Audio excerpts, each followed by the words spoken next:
αγεροχυπίτες φεδρότατοι σοφοί, με το ολόφιο της έμπνευσης αστράτηγοι σπουδαίοι, το στράτευμα των σύλλαβων κινούμε στη στροφή, κι αντίμαχο μας τα φόβα, τους πόνους και τα δέη.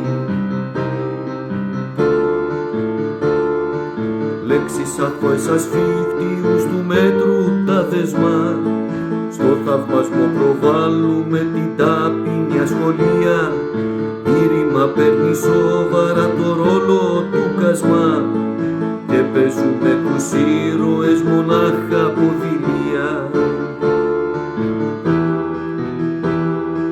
Έκφυλοι μεγαλόμανοι ηλίθιοι κοσμικοί, ομοφιλοφιλιά γάμοι κι ανέραστη ερωτική, τάγωνο σπέρμα χύνουμε σε μήτρα μουσική και την αυγή προσμένουμε στη δύση να ανατείλει.